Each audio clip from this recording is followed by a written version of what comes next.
Good evening. Welcome, everybody. If we could get you folks to take 20 steps down the hill, that would be great.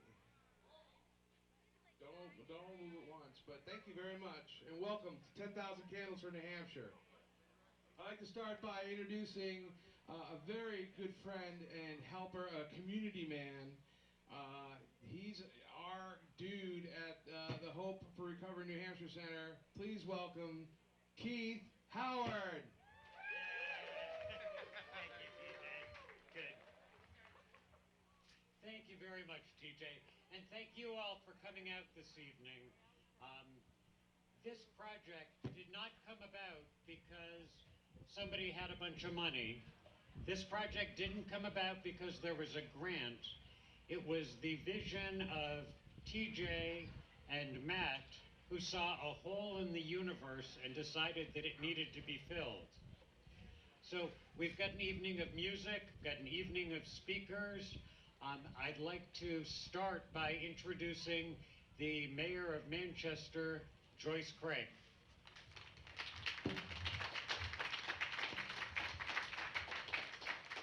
Thank you. It's an honor to be here this evening, and I'm so grateful that TJ and others chose to have this event here in Manchester. You know, almost all of us have been affected by suicide or the opioid crisis, and what it takes to get through that is relationships, connections, and community, and that's why we're here this evening. We are a caring community, we love each other, and we support each other. So I'm grateful to be having this event here in our wonderful city, and I look forward to the event tonight. And it's my pleasure to introduce the Fire Chief of Manchester, Dan Goonan, someone who has a huge heart in Manchester, a very caring individual, and who is also on the front lines. Dan? Thank you, Your Honor. And thank you, TJ, for having me here. He asked me a little while ago to speak at this event, and I didn't realize that I had a connection to TJ from years and years and years ago, which he just brought up.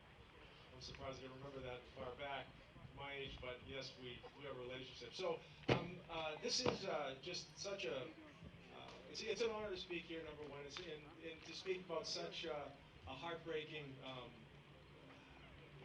topic. It's something that, as a fire chief, I've been living this for the last 3 years, 4 years now that we've been battling this crisis. And it's not all about drugs. It's not all about the drug crisis. It's about people come in to see us, and it's all about mental health.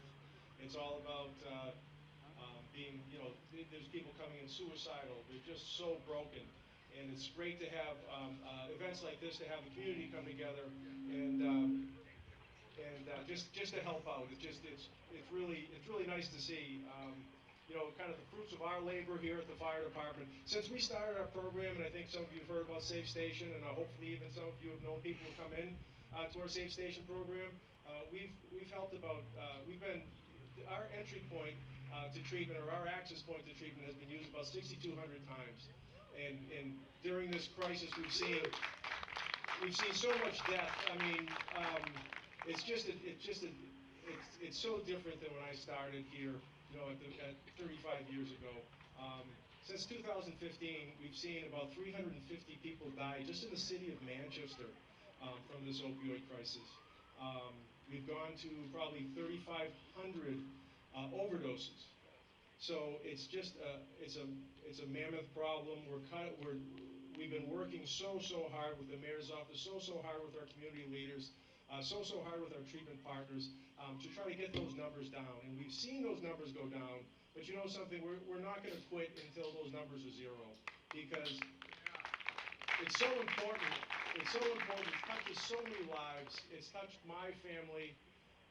It's touched so many families, and it's just nice to see these types of events, people coming together, the community coming together. This is my community. I've been here my whole life, and I'm certainly not going anywhere. And I'm not going to stop I'm not going to stop the good fight. So I appreciate you guys having me, and all I can say is we're not going to stop until it's a zero people. So thank you again. I'll turn it over to my next speaker. Thank you very much, Chief Goonan. So wanted to briefly introduce myself. I'm not here in any role this evening other than Keith, a man who's tried a lot of escape plans over the years.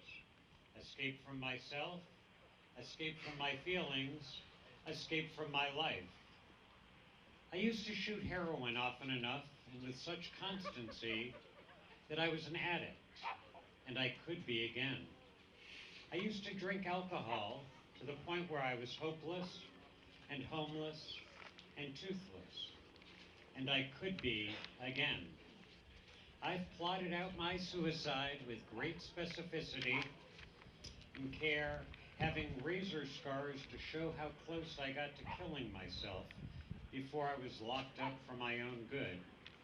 I used to want to off myself on a moment-by-moment basis, and I could be that way again. If I knew how to keep addicts from shooting up, how to prevent alcoholics from drinking their lives away, how to stop the suicidal from moving into their action plans, I'd surely share it with you. I don't. Today, I'm not using heroin. Today, I'm not drinking alcohol. Today, I'm not plotting to kill myself. Part of the reason for that is community. The community of recovery, the community of peers, and the community of hope. In this crowd tonight, there are addicts waiting to get high, alcoholics needing a drink, and potential suicides who've gotten through the day by dreaming of hitting life's off switch. We as a community, you, and you, and you, and me, can help. We can invite the stranger into our circle, reach out the hand of friendship to the lonely, share a sandwich with the hungry.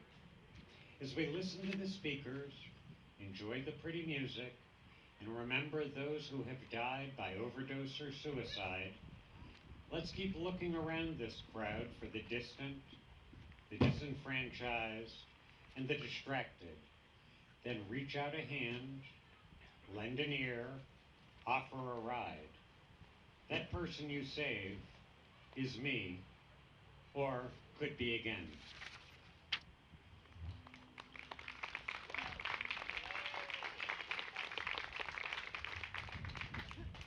Okay, now I would like to introduce the Hope Ensemble to open the night with song.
to heaven before I do.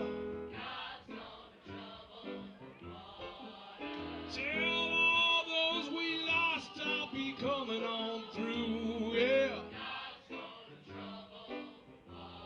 And I said wait.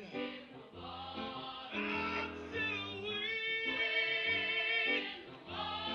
Children, I said wait.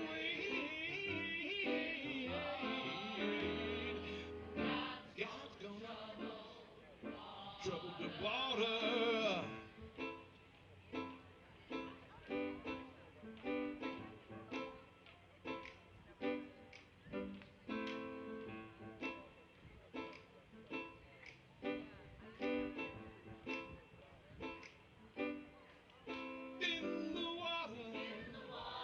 In the water, in the water, in the water, in the water, there'll be love, there'll be peace, recovery, serenity.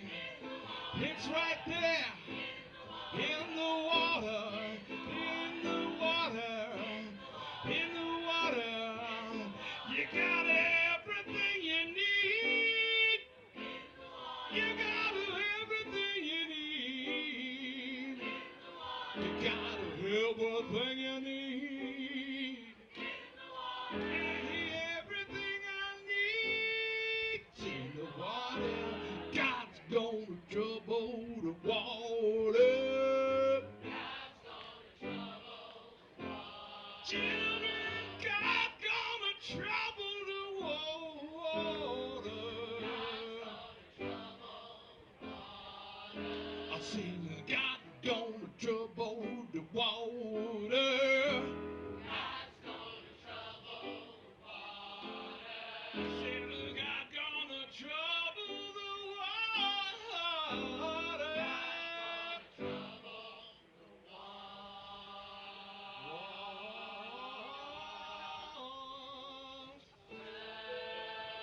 Gonna trouble the water.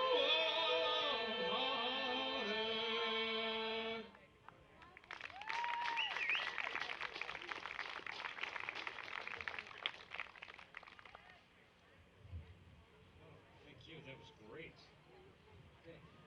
Our next speaker this evening is Jesse Harless, who is a certified professional coach from IAPRC, a trainer, an author, a group empowerment facilitator, a motivational speaker, and entrepreneur in recovery. Jesse recently released his first Amazon best-selling book called Smash Your Comfort Zone with Cold Showers. Smash Your Comfort Zone with Cold Showers. Yep, that's it. Jesse is the founder of RecoveryFacilitation.com and Entrepreneurs in Recovery Facilitator Training, a platform and training that empowers people in addiction recovery to reach their full potential. He works with individuals, communities, addiction treatment centers, and programs in the Northeast United States, where he trains and facilitates his Entrepreneurs in Recovery workshops. So I give you Jesse Harless.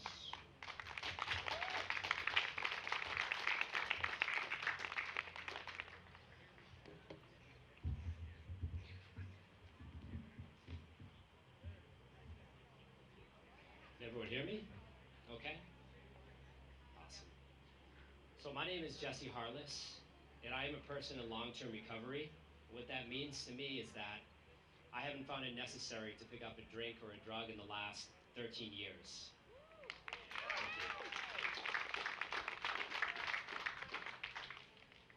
So I just want to acknowledge tonight is a really special night for many reasons, but one of the biggest reasons this is a special night for me is because in the audience is my brother, and my brother is celebrating, I think it's 57 days of sobriety today.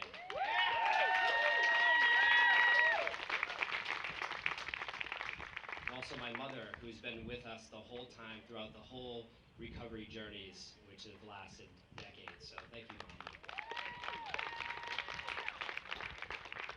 And I want to thank TJ and Matt for putting us together tonight to honor those that we've lost to addiction and to suicide, and also to bring awareness to the community to start to unify our strengths together so that we can start to talk to each other and be more mobilized. So thank you to Matt and TJ for that as well with this event.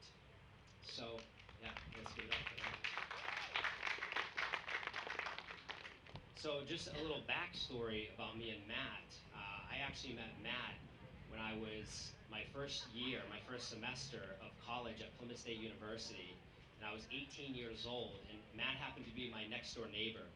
And I can tell you that Plymouth State University that first year was quite the journey. It really opened my eyes to the power that addiction has and what it can do.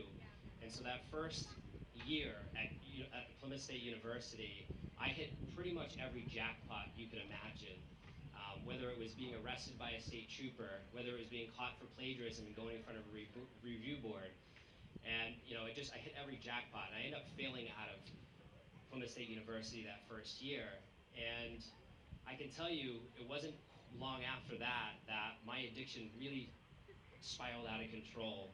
And so about a year after Plymouth State, my father passed away. And what was interesting is that this man I had no real relationship with. He had left at 4 years old. But when he passed away for some reason, there was some deep trauma or something inside me that released, and I kind of just, all bets were off for me. And recently, my aunt gave me his death certificate. And on that death certificate, it says cause of death, alcoholic. And I can tell you that today, that's not going to be my story. That's not going to be my story. Because today I have recovery. And recovery is available to all of us. And so, essentially, I'll bring it back a little bit to what it was like for a little bit of time during this phase of addiction. And I'll tell you that what it was encompassed with was isolation and shame. And I became really good at isolating. And I became really good at hiding my addiction. And so, at 22 years old, I was facing federal felonies, multiple federal felonies, due to my addiction to prescription opioids. And I can tell you that out of the darkness often comes the light. Because the darkest time in my life, facing those federal felonies and getting into recovery, I found a recovery community. And I found connection that I had been yearning for my whole life, and I just didn't know it.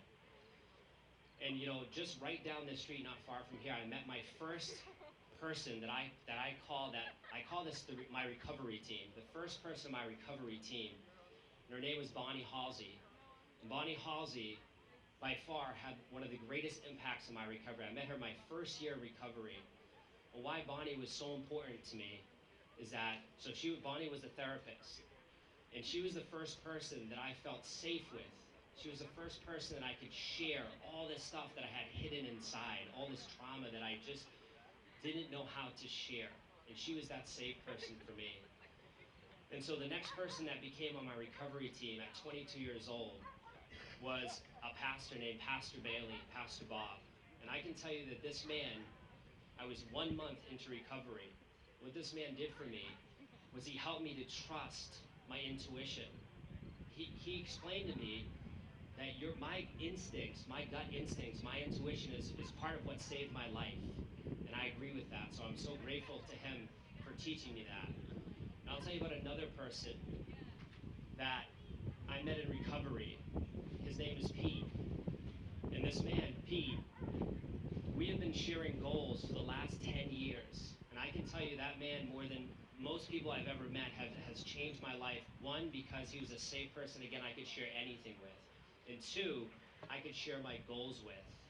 And so, after 10 years of goal sharing, recently, I was able to start my own business, which is called Entrepreneurs in Recovery. And my whole mission with my business is to elevate the lives of people in addiction recovery who are lost, stuck, and lack direction to gain clarity in order to live a life of purpose. So as a full-time job, I get to help people find purpose and find deep bonding and connection. So it's been a gift, all the things that have happened. See, nothing is wasted. Those felonies it was not wasted. I thought that was going to affect my entire life. In fact, it only made me stronger. It only made me stronger. So I use that as fuel. I use that as fuel to keep me going. Checking on the time here. So it kept me going, and I can tell you that one of the things that I'm going to ask you tonight as a call to action is to create your own recovery team. And I mean tonight, to go back tonight and create your recovery team. And when I say recovery team, I believe truly that we're all in recovery. I truly believe that we're all recovering from something. And so this recovery team is not just for people in addiction recovery or mental health. This is for everyone. To find 3 to 5 people that you can add to this recovery team, your connection team, these people that are safe, that you can reveal yourself to. And if you don't have those 3 to 5 people, that's my challenge to you. That's my call to action tonight, is to write those 3 to 5 people, because we all need the Bonnie Halsey. We all need the Pastor Bob. We all need the Pete in our lives. And it kept me going when times were the toughest, when the future was unknown, facing 7 years in federal prison. So we all need those people. So that's my call to action for you. And I'll say that I'm very grateful that this event's happening, because we need to do more events like this. We need to unify together our strengths. There's a lot of strengths right here tonight, right here in this grass. On this grass, we are a powerful bunch. We are a tribe. And we need to unify these strengths and come together to mobilize recovery, to create community-based recovery, starting now. So this is a call to action for all of us, to not leave here tonight and to just go back to our lives and go back to our jobs and our families. No, this is tonight to do something in the community, to look at these incredible organizations that are here tonight, that are trying to help to mobilize recovery. We've lost a lot of people. I've lost a lot of friends to addiction. So we need to mobilize this. We need to help. And we can do that together. Because you see, so this is not about sobriety. Sobriety is neutral. That's step one. That's just neutral. This is about transforming. This is about thriving. This is about recovery. That's what this is about. So I thank you all tonight for your time, and God bless. Thank you.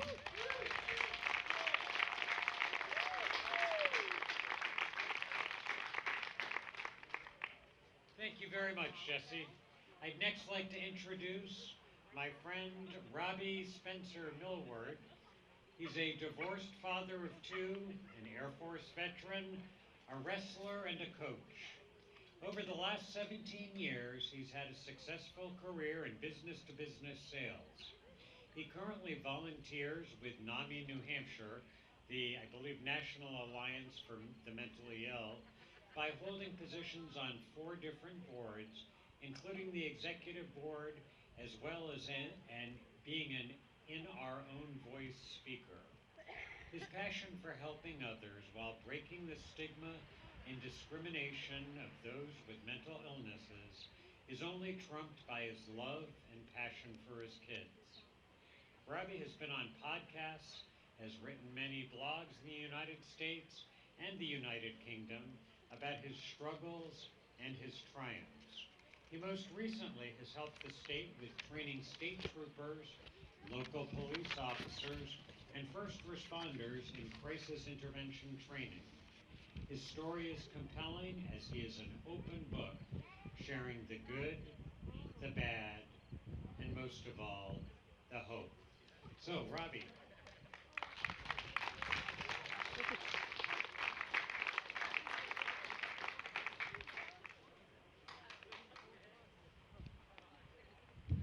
Thank you, everybody. Trying to get this thing to work. There we go. So, I'm going to tell you a little bit about me, and I know it's a little weird that I have notes to tell you about myself. As we get into this, you'll understand a little bit better. First and foremost, thank you, Keith, for such a wonderful introduction. It's almost as if I wrote it myself. Because I did.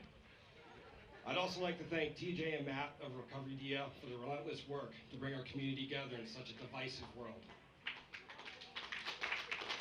It's truly an honor to be part of your tribe.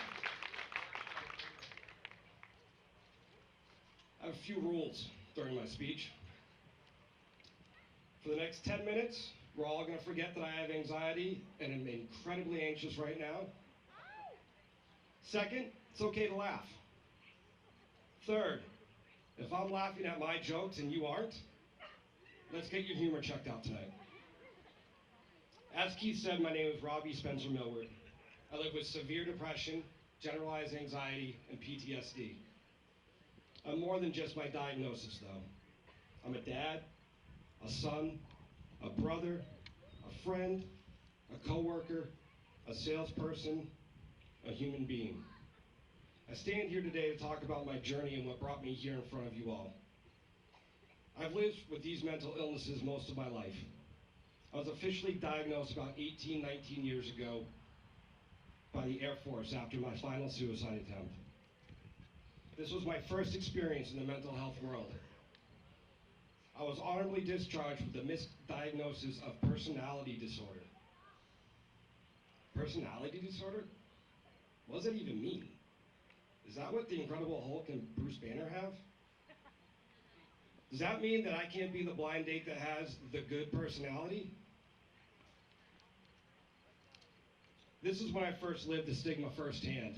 When I came home from Alaska, the first thing I wanted to do is get in front of every single student I could to talk about what had happened with me, to try to help prevent it from happening to them. A very close person in my life advised me not to do it, to think about what that could do to my reputation, or how to make my family look, or any professional that I want to become later on in life. I actually listened and I didn't do anything. The next 18 years was full of ups and downs for me. I took the loss of 12 friends. 12 people in the state of New Hampshire committed suicide in those 17 to 18 years that I did nothing.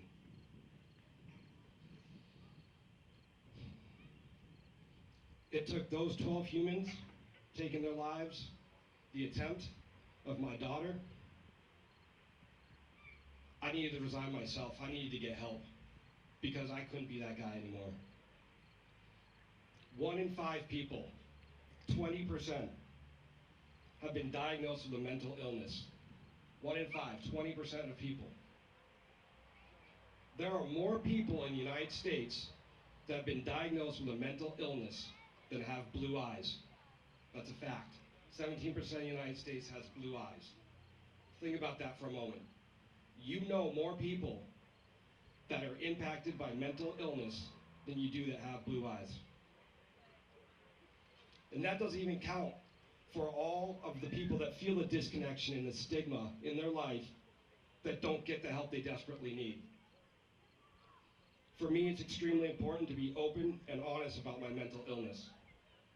I used to not be, and I feel that because I was not, I did harm to myself and people around me because unnecessary pain was felt. Things started getting very dark for me last year. Depression had its cold and painful grip on me. When I thought the pain couldn't get even worse, the pain of feeling nothing at all hit me. That's when it forced me to get some help.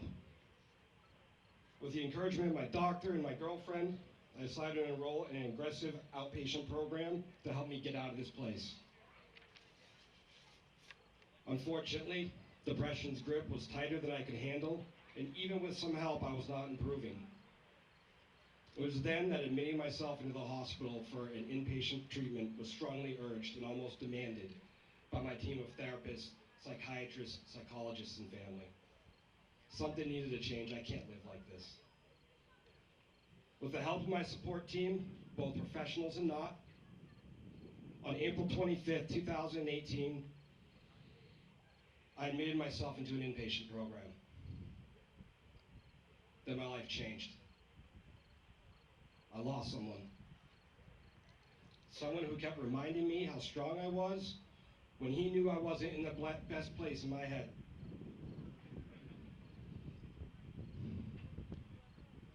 I lost him to the very thoughts that I've been battling for all my life.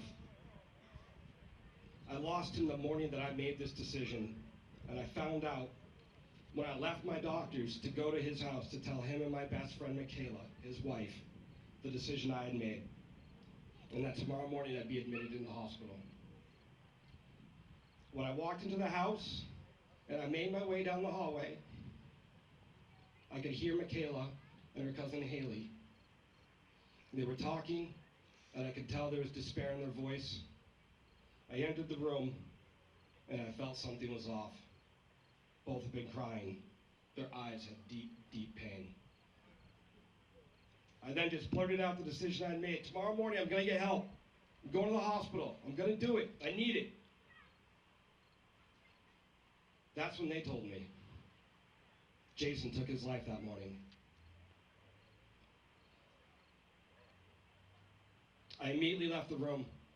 I dropped to my knees. I lost it. Everything came down my face. Another crack in my foundation, I thought. What happened next was nothing less than hope being put into action. A true connection, love and care. I looked at Michaela and Haley, ready to tell them I'm going to stop my plan tomorrow and I'm going to do everything I can to be there for you, to help you guys through this. Before I could even open my mouth, they both looked at me and said, this changes nothing for you. They knew my thoughts. They knew what I was going to say. They knew the type of person I am, and that I would stop those plans to help them. Without that, I don't know if I would have gotten the help. I may have stayed to try to do everything I can to help them through that time. And I am so very fortunate that they told me to go, and I did. This solidified two things for me. I can't battle this alone anymore, and I need the help that I'm about to receive. And secondly, and equally as important to me, I need to be more vocal about what I'm going through to help prevent losing anyone else. I must break the stigma, the fear of people thinking I'm weak and less of a man, the fear of losing my daughters, the fear of admitting I needed help kept me from asking for help for a very long time. That same stigma prevented my friend, and now he's gone. I'm not cured. I'm not immune to the symptoms that come with my roommates of depression, anxiety, and PTSD. I still have suicidal ideations, almost daily. I wake up every day before my alarm with extreme, intense anxiety. I still have days I can't stop crying, and I'm crippled by my depression. I still have self-doubt, no confidence at times, and my brain constantly steers towards the worst possible outcome. But I now have the knowledge and know what afflicts me. I live with hope every single day. I practice thought challenges to regain control of my mind and my confidence. I journal about my symptoms, when they happen, what may have triggered them. Again, more knowledge to help me down. This helps me plan better. It helps me avoid the things that might trigger something. It helps me understand what I need to put my shoulder into and do more work to get better at. I'm very open about my journey now. This is me walking my talk. This is how I become the best version of myself. This is how I show all of you hope. Owning it helps me live my best life. Owning it shows there is no shame. Owning it helps me connect with others. We all have cracks. It's been said that in China, when a dish has a crack, they fill it with gold to reuse rather than throw it away. This is me using gold to fill the cracks in my foundation. Being successful in your mental health journey is not a competition. My struggle is no greater or no less than anyone else's. All of our journeys are different. This is not a competition. This is a community. Competitions can divide. Communities can and will connect. This is just the start. Let's keep connecting. Let's keep fighting. Let's stop the disconnect. A year ago when I started speaking about my mental illness, I used to say, this is a war that I've been consciously battling for 18 years, subconsciously for 40. During this war, I have won and lost many battles. I will win this war. I will with peace. A peaceful mind, at peace with my past, at peace with who I am, at peace with everyone and anyone knowing who I truly am, armor stripped, all invulnerable. At peace with my mental illnesses, at peace knowing that I am working hard every day to better my mind and myself. At peace with me. Tonight, that changes. Tonight, that changes because of everybody here, because of all of you, because of all of the 6 cities that are going on, because of this amazing state, because of all of you. So I've changed that. And this is what I will now say. We will win this war together. We will win this with passion. We will win it with understanding. We will win it by being at peace with who we are and being there for each other. Stripped of my armor and vulnerable, I am not a diagnosis, nor am I just a title. I am me. Unapologetically Robbie, trying to be the person I needed for everyone I can be. Thank you for listening. Thank you for coming and showing your support. I love you all. Remember to smile a little bit more today than yesterday. Somebody else might need to see it.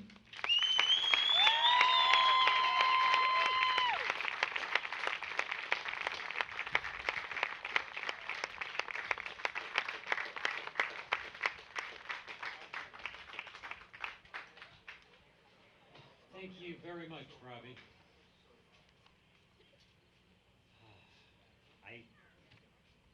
I know that Robbie and I have got a lot of things in common, and I just feel tremendous admiration for his ability to put into words and to inspire.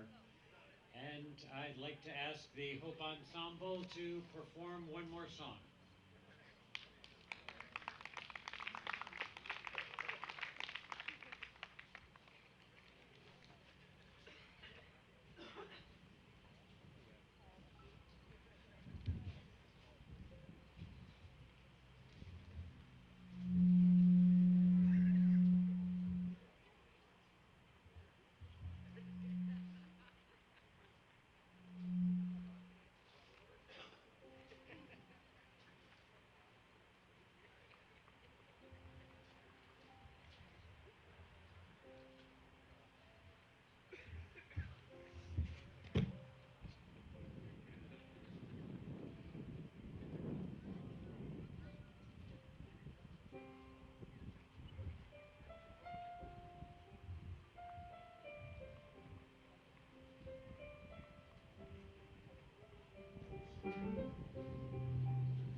Our next speaker is somebody for whom I have got tremendous admiration.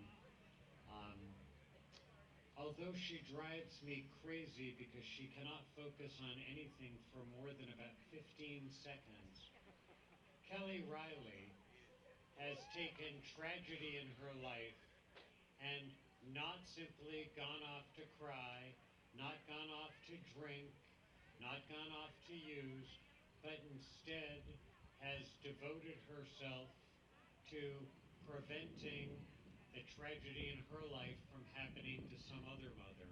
And there is not a person that I would be prouder to introduce than Kelly Riley.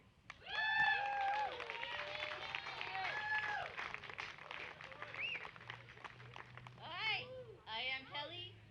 I am a person in long-term recovery. What that means for me is I haven't had a drink or a drug since October 28th, 2006. It's hard to focus with these lights, and I have a problem focusing anyways. Oh, look at that car. So, for me, 2000, that was 2006. I had a little short reoccurrence of my substance use disorder. That shit sounds professional. Um, so I had this little relapse, and it was short. It was, I didn't get arrested this time. I didn't end up in jail. I didn't. It wasn't as bad as it could have been. So I went right back to my roots, which is Alcoholics Anonymous. Any Alcoholics Anonymous fans out there? Um, I did everything that I needed to do the way it's laid out. I went to meetings. I got a sponsor. I actually even called her, and she called me back. I hated that. 6 months into that, I found my only son, 24 years old, dead from an overdose of OxyContin.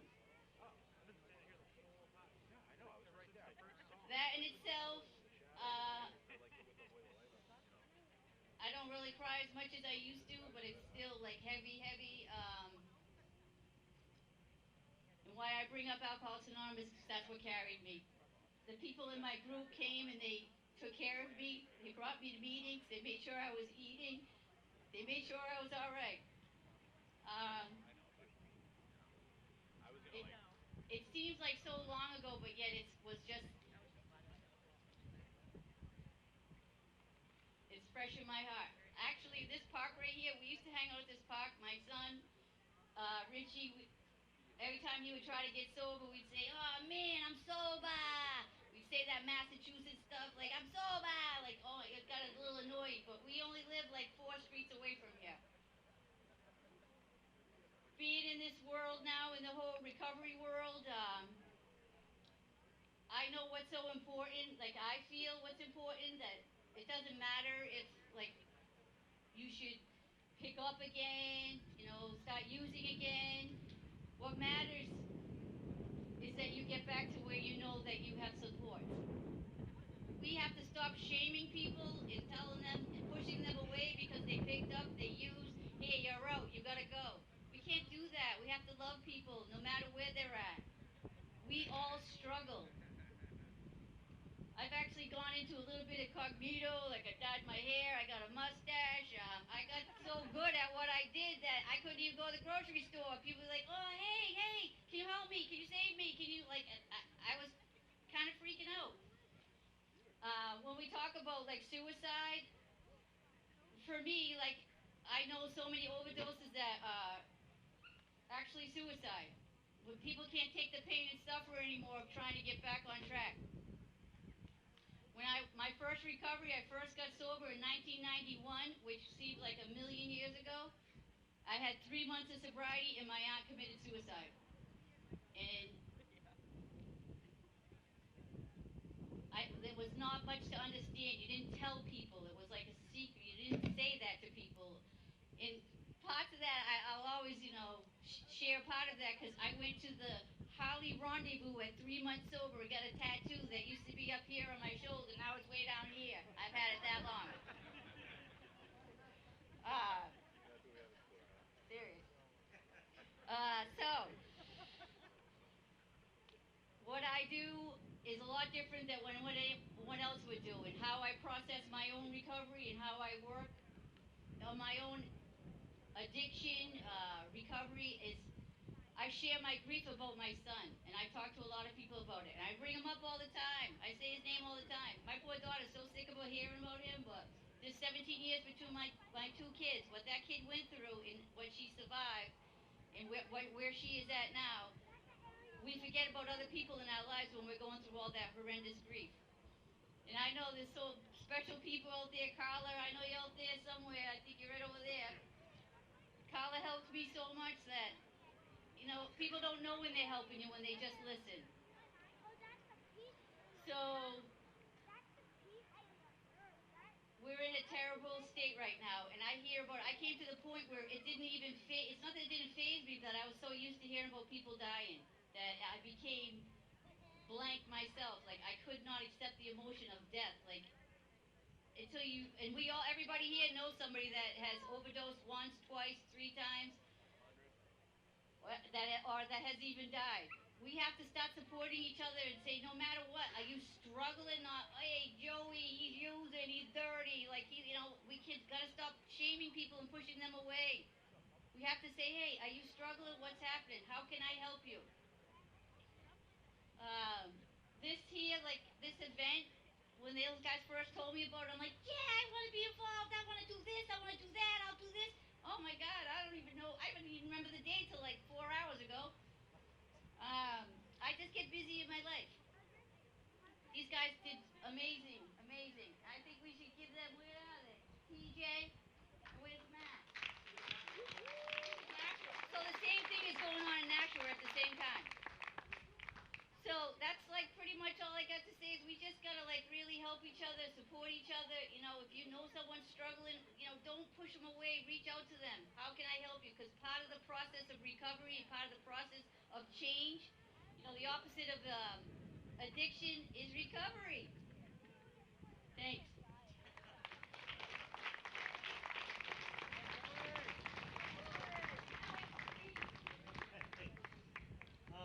Thank you, Kelly.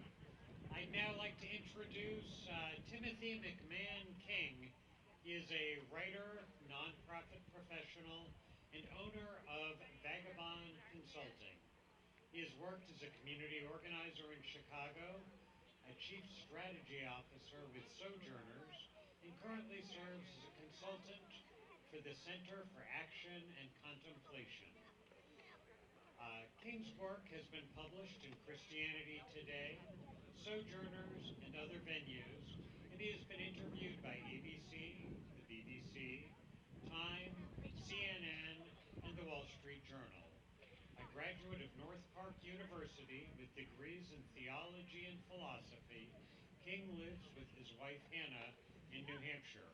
So, Timothy.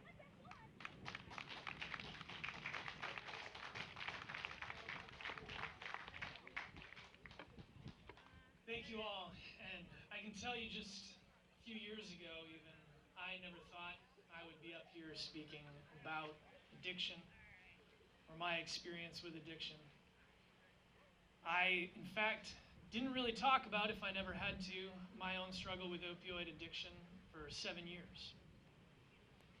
And it was when I moved back here to New Hampshire, and I started to hear the stories of lives lost. And every time I read another story, I realized that could have been me. And the reason why I wasn't there wasn't because of my own strength. It wasn't because of my own willpower. It wasn't because I had figured something out. It was exactly because of what had been done for me. It was the grace that others had showed me. It was the empathy, the love, and the care. My own addiction had started while I was in the hospital. I had been in the ICU. The doctors had given me a 50-50 shot at whether I would live or die, and the pain medicine they put me on was important while I was in the hospital. But it soon turned dark after I left. And it was not the doctors who had confronted me and who had tried to blame me for seeking pain medicine that made a difference. Actually, each time I had had a doctor blame me, they had missed an ongoing medical complication that almost threatened my life. It was the doctor who months later sat down and looked me in the eyes and said, "You didn't do anything wrong." And I want to be a partner with you in addressing the pain that you have and in making sure that you have a full life after opioids. And while my addiction started in the hospital, the more I've heard the stories of others who have struggled, the more I hear that every addiction is rooted in some kind of pain. Every addiction is trying to address something that we've struggled with, whether that is trauma or mental illness or that feeling of disconnection and isolation that threatens so many of us today. And one of the things that I want to be able to say tonight is I want to give a message of hope. And there were 3 researchers who went to different alcohol recovery centers, and they studied every patient that was being treated there, and they looked at all of the different aspects of that person in their life, and then they went to the counselors and the staff, and they said, here's a list of the people we most likely believe are going to move into recovery. And they left and came back a year later, and sure enough, they were spot on. Every person on their list was more likely to get sober and stay sober, more likely to get a job and keep that job. And if they relapsed, it was shorter and less severe. And so everyone wanted to know, what was it that they had figured out? What was it that allowed them to so accurately predict who would enter into recovery? And that was the big reveal. The researchers hadn't figured out anything special. They had assigned each person on that list entirely at random. The only thing that changed was the expectations of those staff and counselors. The staff and counselors had hope that these would be the people who moved into recovery, and they were the people who moved into recovery. And that is why I am so grateful to be here, because I know that tonight is not just a night of remembrance for those who have passed, but it is a night of hope. It's a night of hope that we do not have to sit in the silence, we do not have to sit in the shame, but that we have a community of people we can move forward together who knows that hope isn't just a wishful thinking, but hope is powerful, transforming force that is at work in each and every one of our lives. And that hope is something that moves me. There was another study done. These researchers, they knew that addiction damages the brain. But they wanted to see what happened after. What happens when people move into recovery? And they took a look and they saw that that damage after 6 months had begun to repair itself. And that after a year, the damage was gone entirely and the brain was back to where it was before. But then they looked at 18 months and they were astonished. Not only had the brain repaired itself, it was stronger than it had been ever before. And that's one thing that I believe is true about each of us who moves into recovery. Recovery isn't just going back to the status quo. Recovering is moving to a new place in our life, a stronger place in our lives. And that when we see what's happening here in Manchester, we see what's happening in New Hampshire, we see what's happening in this country, we can live with the promise that while it's hard right now, while it seems dark right now, while we see this pain and suffering that's happening right now, we don't have just the opportunity to move back to the way things were before. We have the opportunity to move to a different place, to a stronger place, to a place where there's the support, the love, and the connection that we have all been searching for, that we can build a deeper and better community together. And it starts when we speak out like we do tonight. So my thanks to all of the speakers, my thanks to all of you here. And I hope that each one of you walks away knowing that we can all be that grace. We can all be that unexpected gift in the life of another that makes the change, that makes the difference. That's what it was for me, and I know that will be what it is for this country when we heal. Thank you so much.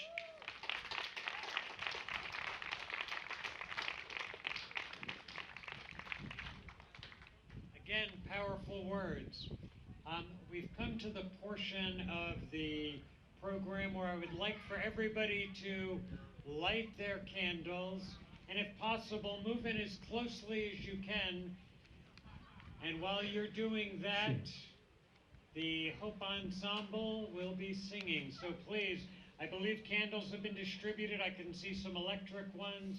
Very good. If you've got, there we go. So light your candles, and Crystal and TJ.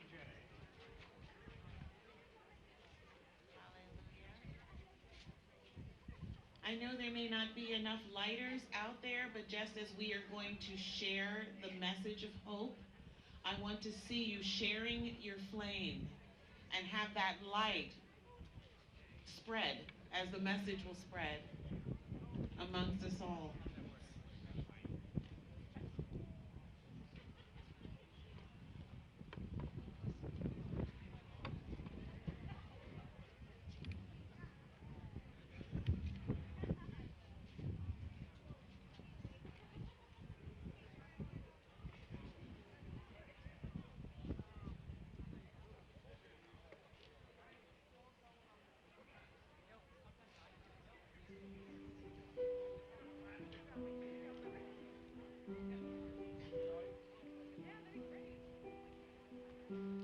Days were dark, the nights too long.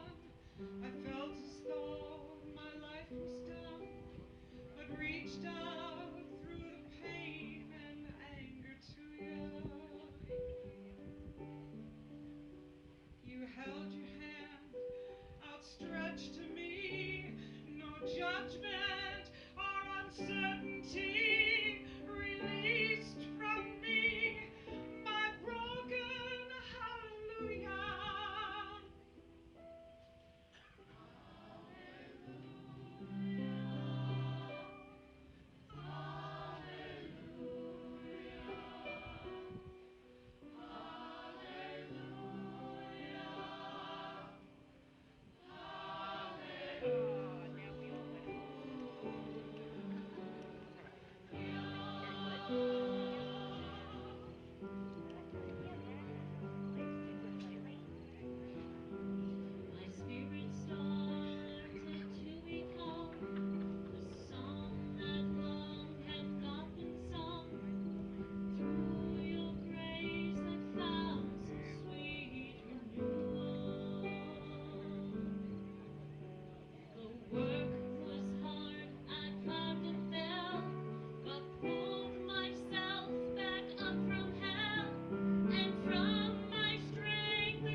Hi, I'm Crystal, and I am the very grateful co-director of the Hope Ensemble, and I am just so glad to be here, to be a part of this event, to see so many faces that are out to help support the community.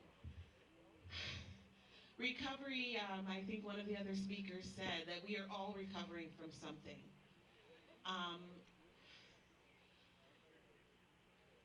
It is amazing how when we are in pain, we sometimes will tend to isolate. And recovery is all about connection and community. Recovery doesn't happen in a vacuum. We all need each other to survive. We need to speak kindly to each other and about each other.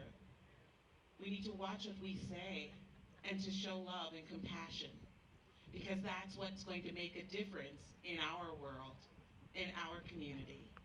And I love the fact that you are all here to show your support and your connectedness. This last song that we're going to perform is called I Need You to Survive. And that goes for me personally, but for our community.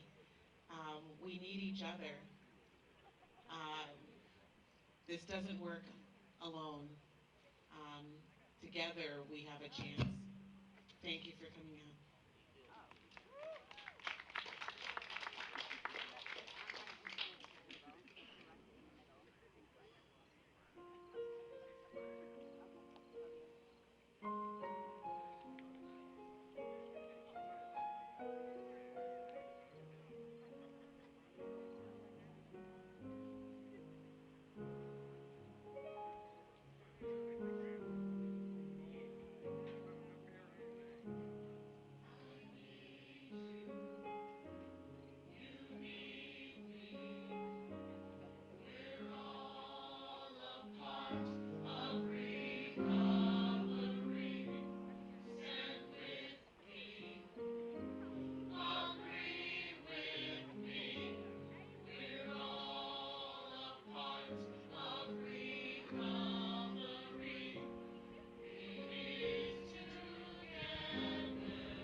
Thank you. It's back on? Okay. Thank you again for coming out this evening, and I would just like to give a little bit more attention to the man up on this stage that is responsible for all of us being here. I met TJ just about a year ago, and in the past year, TJ has had this dream of tonight, and he and his partner Matt have worked, not being paid, just following that dream, in order to be able to have there be this 10,000 candle evening in 6 communities around New Hampshire. And TJ, would you be willing to come over and say just a few words?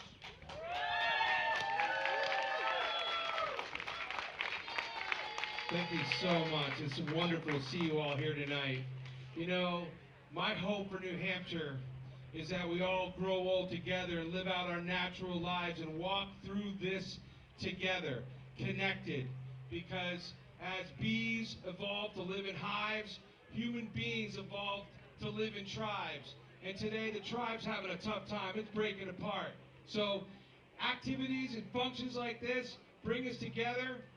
I love you. If no one else has told you that tonight, let me tell you, I love you. And if you don't believe it, believe that I believe it. Thanks for coming, and we'll see you next year.